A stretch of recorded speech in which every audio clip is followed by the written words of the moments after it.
Hey, what's up? Um, I am doing this on a laptop, whatever. I just want to speak out.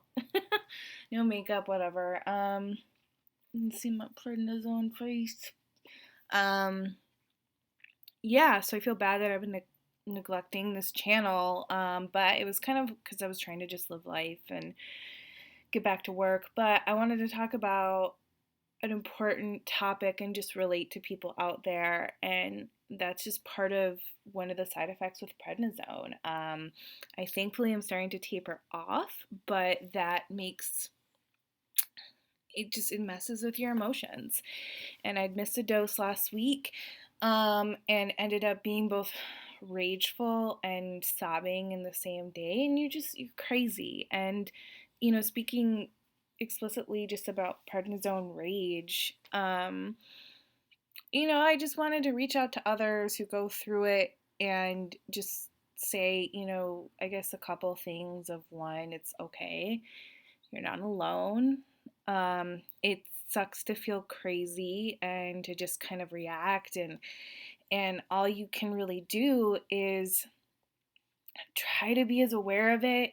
I think prednisone just makes you so trigger happy, not even trigger happy, but like it's just so easy to just go off because you you just react. And I tend to be someone who I consider fairly conscious. I've had a therapist for a million years. I am constantly introspective about what I'm doing and how I act with people.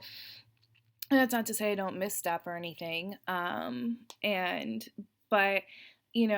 I get really triggered by my dad, and I let him get to me with just an old topic, triggered by something that was just superficial. It's about the election. But I will admit, I called up and overreacted, and I screamed at him on the phone and then hung up. And you know what? The thing with being angry, and this is a lesson regardless if you're on drugs or not, is that you get to choose your actions and you get to choose how you react to things. And sometimes it's really hard and you need to do a lot of practice. And that's all you can really do. And so I would just say for people who've had to deal with prednisone rage or still dealing with it is one, I think for the people you interact a lot around you, if you know there's anyone who's volatile and likely to trip you, is to be aware of it. To talk to them if you can and set them up.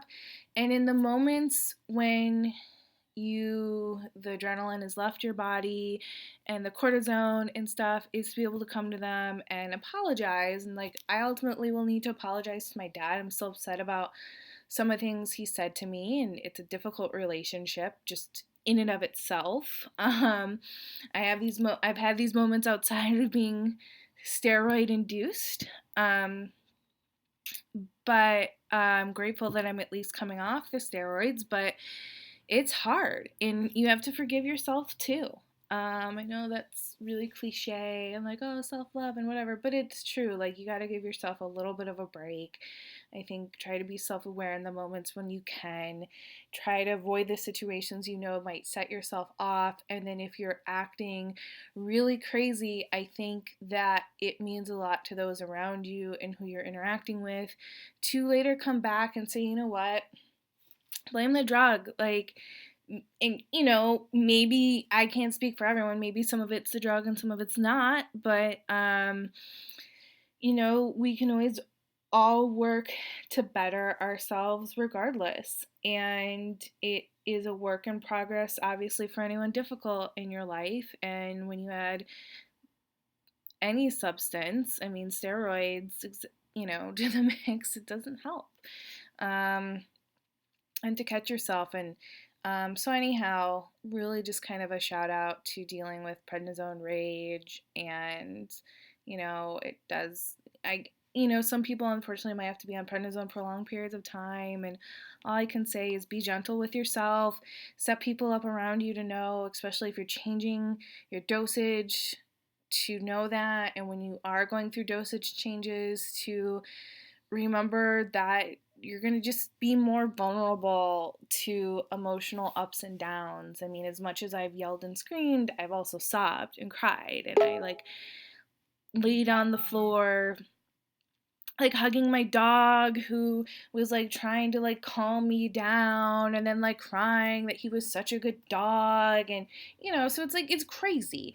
And so anyhow, just thought I'd throw this out there so people feel it. But also, even though I've been complaining, my face is poofy, and this angle is obviously super not flattering.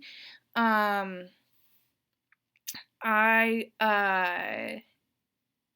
sorry, I'm getting distracted by work pings, but whatever. I do want to do a follow-up video because compared to when I was on, and granted I was on much higher dose prednisone, my face bloated the F up. Like, it was really moon face, and I feel like this time around I've actually lost about 20 pounds since the start of the year, and my face doesn't reflect it, but I think that's because of the hard work I've been doing to overall lose weight. And you can lose weight on prednisone. I've lost weight both times at a low and high dose, but the first time I really succumbed to just being depressed and then not understanding fully how it worked, and that was 15 years ago. So yeah, but anyhow, feel free to share your prednisone rage stories or the crazy stuff you did in the comments below. And, hang in there. That's all I gotta say. All right, I gotta go back to work. Bye.